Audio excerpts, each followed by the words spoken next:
தஞ்சாவூர் மாவட்டம் கும்பகோணம் பகுதியில் உள்ள ஆடுதுறை பேரூராட்சி தலைவராக இருந்து வரும் பாமகவை சேர்ந்த ம.க. ஸ்டாலின் மீது கொலை முயற்சி தாக்குதல் நடந்துள்ளது. வன்னியர் சங்கத்தின் மாநில துணை பொதுச் செயலாளருமாக இருந்து வருபவர் ம.க. ஸ்டாலின்.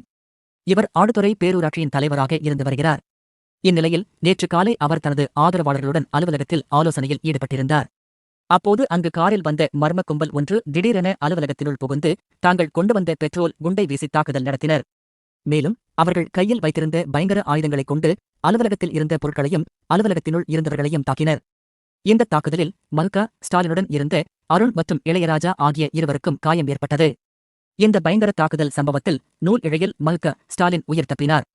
தாக்குதலை நடத்திய அந்த கும்பல் உடனடியாக அங்கிருந்து காரில் தப்பிச் சென்றது. இந்த சம்பவம் குறித்து காவல்துறையினருக்கு தகவல் தெரிவிக்கப்பட்டது. அதனையடுத்து அங்கு வந்த காவல்துறையினர் இந்த சம்பவம் தொடர்பாக வழக்கு பதிவு செய்து விசாரணை நடத்தி வருகின்றனர். சம்பவ பகுதியில் மாவட்ட எஸ்.பி. ராஜாராம் நேரில் சென்று ஆய்வு செய்து விசாரணை நடத்தினார். தற்போது இந்த விவகாரத்தில் சிசிடிவி காட்சிகளை காவல்துறையினர் கைப்பற்றியுள்ளனர்.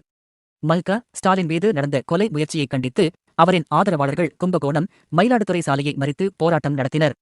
மேலும் சாலையில் டயர்களை கொளுத்தியும் அவர்கள் போராட்டம் நடத்தினர்.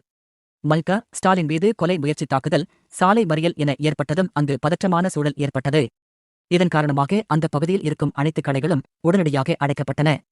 தொடர்ந்து பதற்றமான சூழல் நிலவி வருவதால் அங்கு காவல்துறையினர் தீவிர கண்காணிப்பு பணியில் ஈடுபட்டு வருகின்றனர்.